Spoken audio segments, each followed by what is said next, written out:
how are you? You will write about yourself in the comment box. Let us discuss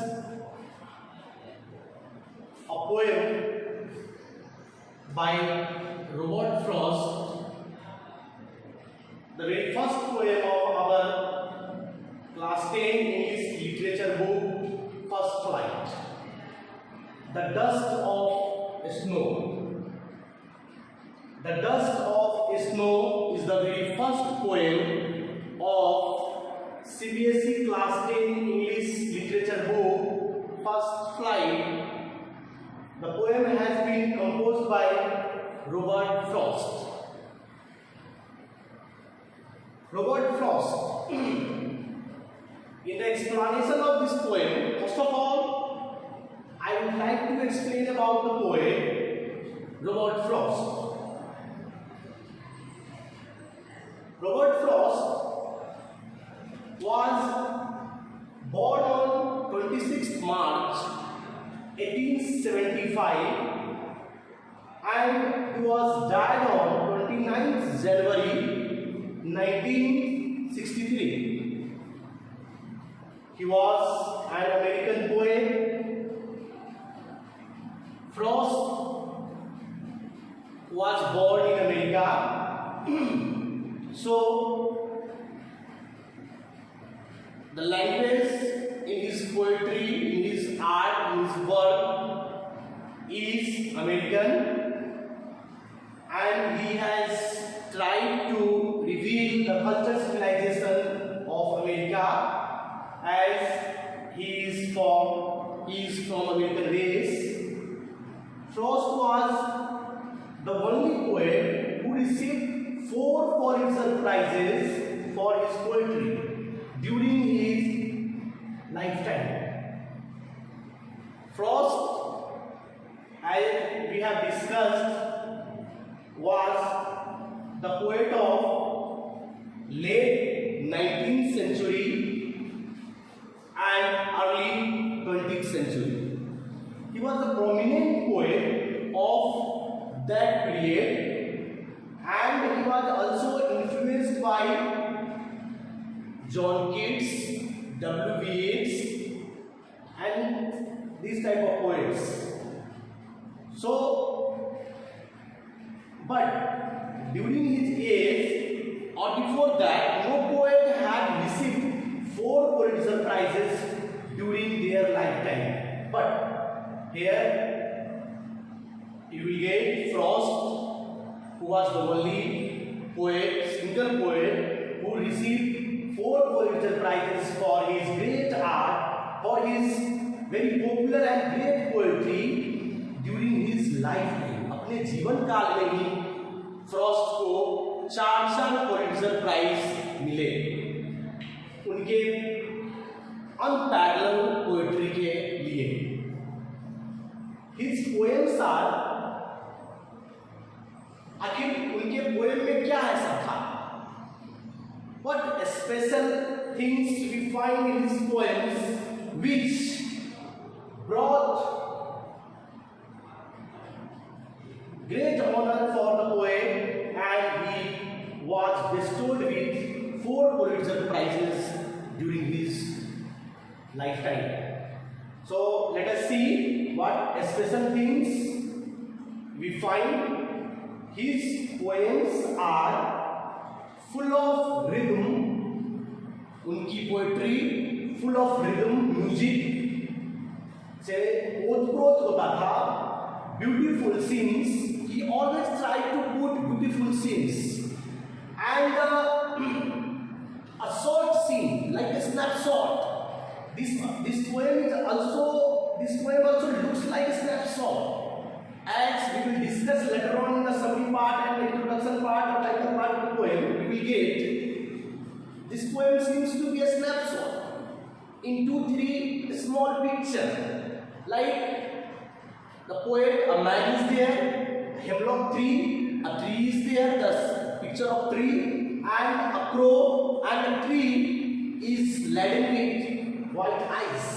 These 4 3 snapshots are there in the whole poem, but it reveals the greater, longer meaning. So let us see, his poems are full of beautiful scenes, rhythm and symbolism. He always uses symbolism in his poem. His style of poetry is unique. उनके poetry करने का तरीका बिल्कुल unique था, unparalleled था, and based on metonymy and synecdoche. और उनके poems metonymy is a figure of speech, मैं आपको उसे थोड़ा सा परिचय करा दूं, और synecdoche से which states, it's a figure of speech, both are the figure of speeches which state a larger thing, the whole thing, by showing the part of that thing. A smaller part reveals the whole, complete. So such a figurative language is put in these figures of speech. Metonymy, and especially metonymy, is the figure of speech in which things, objects are called with name to represent the characteristic of the thing. Like a crow. Crow का use यहाँ कैसे हुआ? Crow एक विषय वस्तु है, एक जीव है, लेकिन वह हमें अलग मैसेज देता है. क्रो हमें निगेटिव मैसेज देता है, हार्श ब्रिंगर. वह किसी डूम के बारे में, बैड फीलिंग के बारे में, किसी डिस्ट्रक्शन का संकेत देता है. इसके लिए क्रो का इस्तेमाल कवि ने किया है. नेगेटिव थिंग्स को रिप्रेजेंट करने के लिए क्रो और हेमलॉक ट्री जो कि पॉइजनस है, ऐसे चीजों का इस्तेमाल कवि ने किया. And a little thing touches a larger thing in Frost poetry. इस पोएम में के माध्यम से यह साबित होता है कि कवि ने छोटे वस्तु, छोटे चीज के माध्यम से कम शब्दों में गागर में सागर समाहित करने का काम किया है. यूं आप कह सकते हैं. Let us jump to the next topic, that is the title of the poem. हम कहानी के शीर्षक के बारे में समझेंगे. The title of the poem is appropriate, बिल्कुल उचित है. कैसे?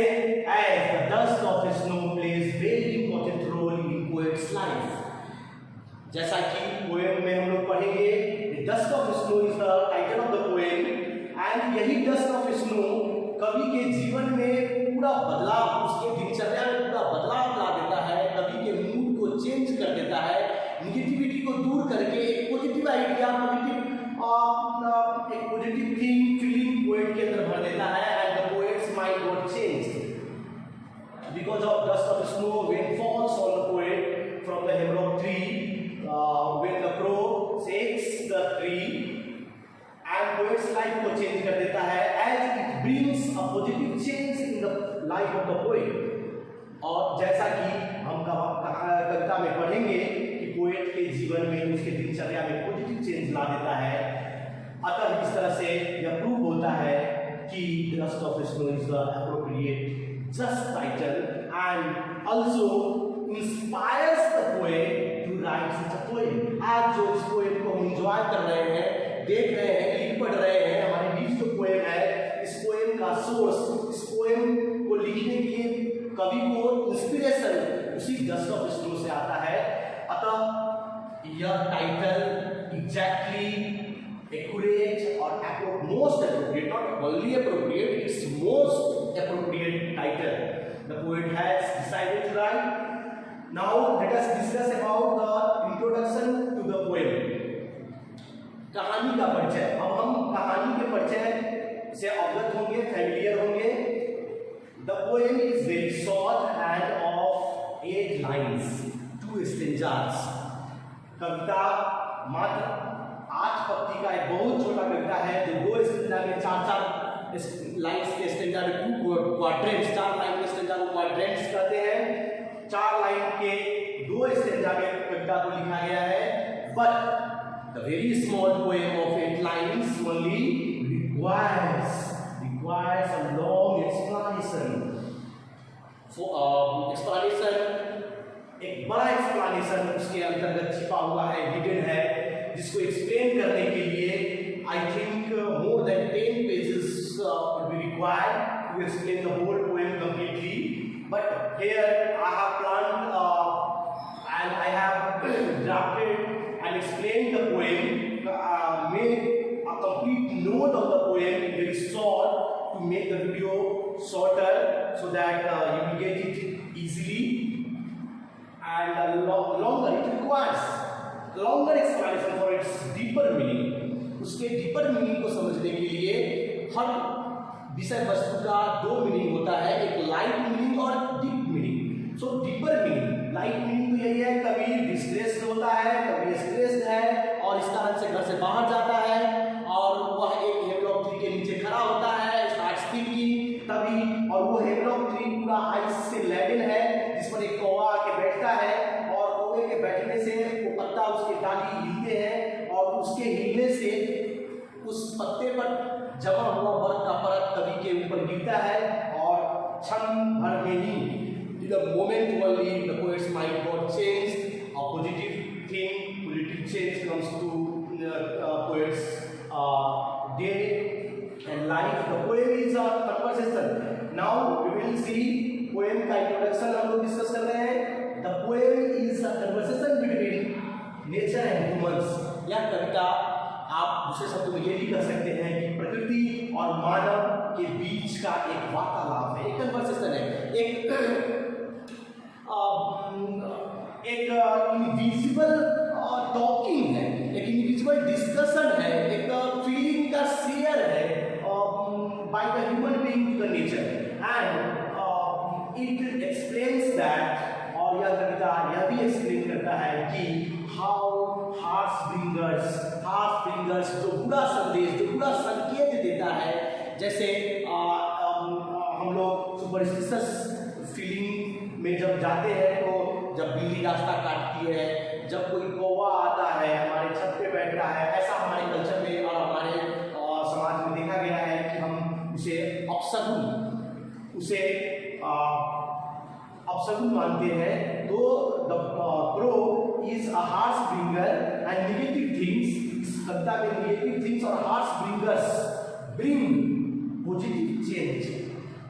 और यही दोनों जो हेमलॉक ट्री है वो भी पॉइजनस है, वो भी नेगेटिव थिंग को सिंबलाइज करता है, and crow also a black bird symbolizes bad things and bad happenings. लेकिन यहाँ कविता में कवि ने लिखा, कवि के मतानुसार वह पॉजिटिव चेंज लाता है. दिस, और यहाँ एक आयरनी है, आयरनी एक फिगर जिसे आगे हम लोग डिस्कस करेंगे. This poem also proves that, and in this poem the poet has, it's my study that, यह मेरा स्टडी है कि इस कविता में कवि ने, यह मेरा रिसर्च वर्क है कि कविता में कवि ने यह साबित करने का कोशिश किया है कि नेचर के हर एक चीज ब्यूटीफुल है. All the aspects of nature, that every aspect of nature is beautiful. और यहाँ इस लाइन से यह भी क्लियर होता है कि Frost was really influenced by John Keats, because John Keats also believed in such things. John Keats का कहना था कि every aspect of nature is beautiful and the beauty is the subject matter that depends on the viewers eyes. beauty viewer के आंखों और उसके दिलो दिमाग की एक चेतना है कि हम किस चीज को सुंदर मानते हैं और किसको क्रूप मानते हैं. वरना दुनिया का हर एक चीज सुंदर है. जैसे ब्लैक, जो ब्लैक यहाँ हम लोग कहते हैं, ब्लैक एक बैड सिंबल में, एक हार्श सिंबल प्रदर्शित करता है, लेकिन blackness of here is its beauty. Black भी अपनी एक सुंदरता के साथ होता है. अगर बाल उजला हो जाए तो हम उसे काला करने की कोशिश करते हैं, क्योंकि बालों की सुंदरता उसके ब्लैकनेस में है. So John Keats believed the beauty lies at the very center of the thing. It requires to feel, it requires the viewer's eyes, such a viewer's eyes to feel the hidden beauty in that object. Otherwise everything, every aspect of nature is beautiful. तो इससे पता चलता है कि Frost निश्चित रूप से John Keats से प्रभावित थे. Let us now discuss the poem. Text of the poem I have written. I thought to write a poem on the board also because the poem is very short. तो मैं लिख सकता था, इसलिए मैंने poem को लिखा यहाँ. वरना बड़े poem में मैं लिख नहीं पाऊंगा, हो सकता है, क्योंकि बोर्ड पे मैं कोशिश करता हूँ कि हर एक चीज एक ही सीन में आपको मिल जाए. यह भी कोशिश है छोटे छोटे वीडियो में आपको एक चैप्टर का कंप्लीट नोट जो आपको हर एंगल से आपके लिए मददगार साबित हो, या वो क्वेश्चन आंसर है, या समरी है, थीम है, इंट्रोडक्शन टू द पोएम है, टाइटल ऑफ द पोएम है, अबाउट द पोएट है, या थीम ऑफ द पोएम है, एवरीथिंग पोएटिक डिवाइस जो यूज हुआ है. मैं चाहता हूँ कि सबको एक साथ एक सीन एक वीडियो में डालूं ताकि आपको आसानी से हर चीज समझ में आ जाए और एक ही जगह से आपको सारा मटेरियल मिल जाए, आपके प्रॉब्लम का सॉल्यूशन मिल जाए. लेकिन यहाँ मैंने पोएम को भी लिखा क्योंकि बहुत छोटा सा पोएम था and I found the space on the board, so I wrote the poem. So let's, ताकि इसे पढ़ने की तरीका, इस पोएम में आप देख रहे हैं कि फिगर ऑफ स्पीच मैंने लिखा, जिक्र किया है, और इसके साथ हम राइमिंग स्कीम भी देखेंगे. The poem is in rhyming scheme, direct rhyming scheme है इसमें. Crow rhymes with snow hair, crow rhymes with snow hair, snow and me is bee.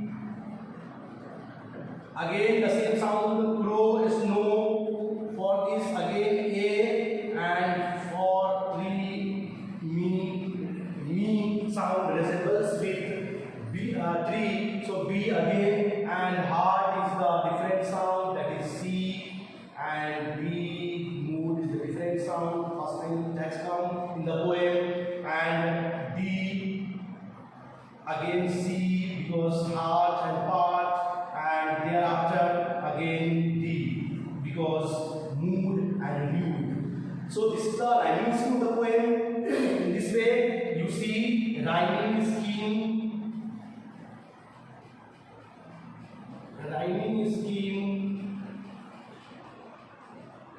A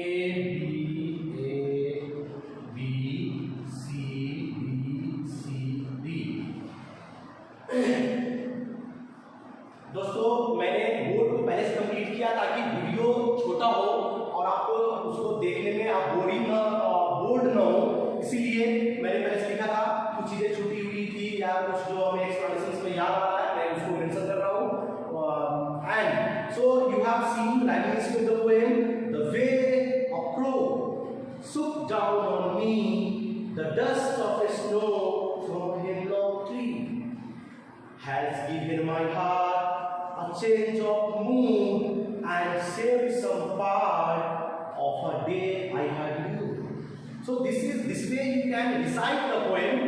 And मैं आपको ऐसा भी सजेस्ट करता हूँ कि आप इस पोएम, छोटा सा पोएम है, इसे याद कर लेंगे और राइम्स के साथ गाएंगे इसे बार बार, और ये पोएम खुद ब खुद अपना मीनिंग देगा जब आप इसे याद कर लेंगे और बार बार दोहराएंगे.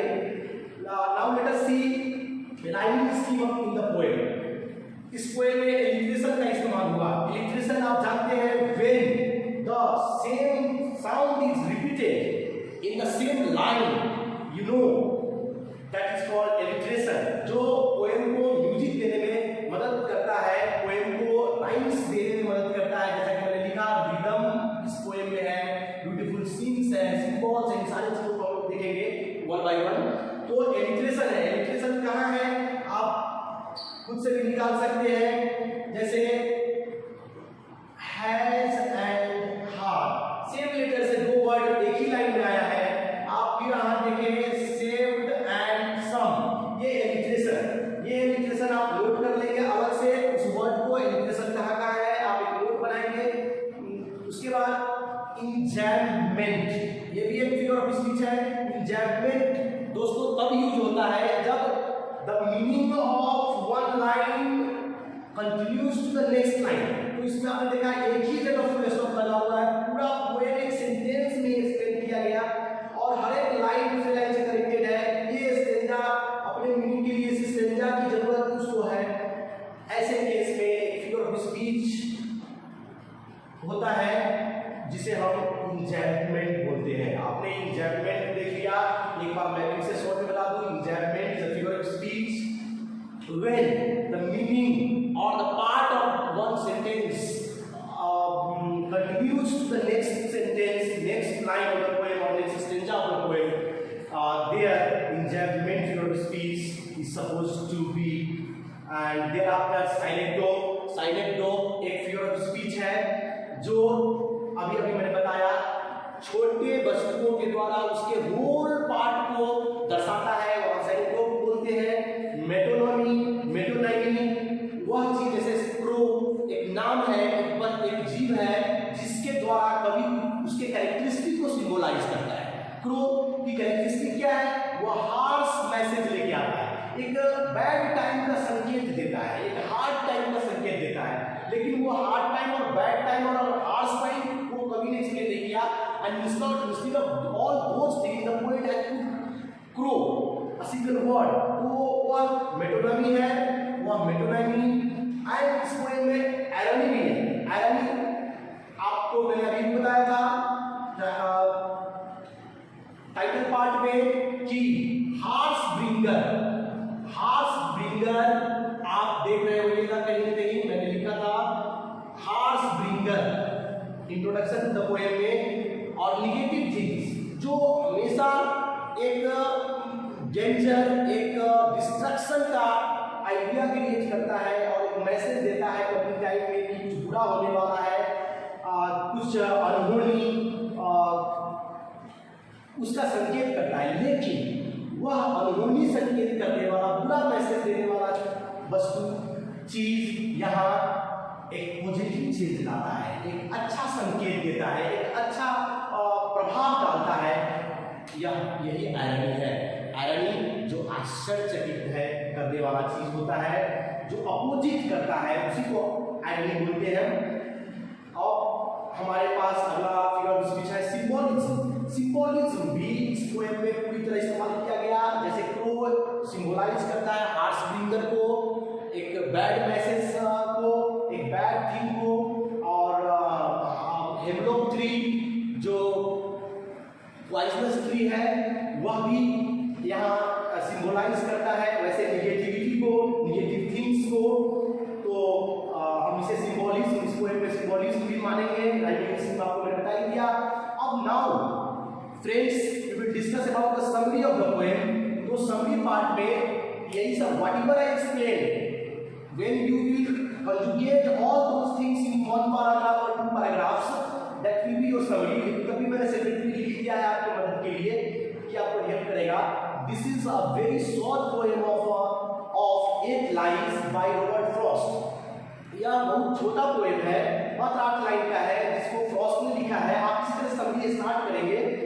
This you may write in your own way also, but at starting it's your initial stage, so you will copy this and again you will change your writing। आप लिख सकते हैं। This very beautiful poem is a very short poem of 8 lines by Robert Frost। The poem presents a moment। यह poem कैसे शुरू होता है? एक मोमेंट को रिवील करता है, मोमेंट को प्रेजेंट करता है, जिसमें कवि दैट सीम्स सिंपल, वह मोमेंट बहुत सिंपल है, बहुत छोटा है, बहुत साधारण लगता है इस कविता को जब हम देखते हैं, लेकिन but has a large significance. इसका बहुत बड़ा महत्व है, बहुत बड़ा प्रभाव है, जो अभी तक मैंने आपको बताया भी। यह बहुत बड़ी चीजों को सिंबलाइज करता है। The very first stanza describes that the poet is stressed। पहले स्टेंजा में आप देखेंगे, और इसी तरह से इंजैम्पमेंट की चर्चा हमने किया। वह यहाँ दिखता है कि पहले स्टेंजा में कवि स्ट्रेस दिखता है, लेकिन उसका स्ट्रेस और इस स्टेंजा का मीनिंग हमें सेकेंड स्टेंजा मिलता है। कवि उस स्ट्रेस पर ओवरकम, उससे निजात पा लेता है when the dust of ice falls on the poet. The poem presents moment that seems very simple but has a larger significance. The very first stanza describes that the poet is stressed and goes out for change of mood. वह घर से बाहर नहीं निकलता, outing के लिए निकलता है, मूड बदलने के लिए, रिफ्रेश करने के लिए, चेंज करने के लिए. And he stands under a hemlock tree outside the house campus. वह कहीं पर एक हेमलॉक ट्री है जहां कभी खड़ा होता है. हेमलॉक ट्री जो पॉइजनस होता है, which is covered with ice and a crow comes. जो हेमलॉक ट्री आइस से लगा हुआ है, आइस पूरा कवर किया हुआ है हेमलॉक ट्री को, एक पर बनाया हुआ है हेमलॉक ट्री के पत्तों पर, डालियों पर, और वहीं पर कभी उसी के नीचे खड़ा है. कभी एक कौवा आता है, a crow comes and sits on the tree and sits, और उसे हिला देता है. उसके बैठने की प्रक्रिया से when the crow perches upon the tree starts wavering, and because of that the dust of the snow falls on the poet. The tree, at this, the dust of the snow falls on the poet, and in the second stanza, the poet's mood got changed. The poet's mood got changed. यहाँ apostrophe से आप ध्यान से देखेंगे, video को zoom करके देखेंगे, video को वॉच करके आप नोट तैयार कर लेंगे, निश्चित रूप से फेयर कॉपी बनाएंगे जो आपको आने वाले समय में आपके एग्जाम्स में बहुत मदद करेगा. और मैं समझता हूँ इस पूरे कंटेंट में आप इस चैप्टर से रिलेटेड हर एक क्वेश्चन का जवाब दे पाएंगे. Stanza second stanza, the poet's mood got changed. Thus इस तरह से the poet becomes happy for the rest of the day. और इस तरह से कभी बचे हुए दिन के लिए उसका मूड हैप्पी हो जाता है, वो हैप्पी फील करता है. And his happiness comes because of harsh bringers, because of poisonous things, because of negative things. कवि के जीवन में सुखद अनुभूति लाता है. अब हम उस पोएम के थीम के बारे में, थीमेटिक एस्पेक्ट एक इंपॉर्टेंट चीज है पोएम में, उसको एक लाइन में देखते हैं. सारा चीज थीमेटिक एस्पेक्ट ही था, but for thematic aspect if anybody asks you what is the theme of the poem, you may answer in one line that this poem reveals the complexity of humans and simplicity of animals. This poem reveals the complexity of humans and simplicity of animals.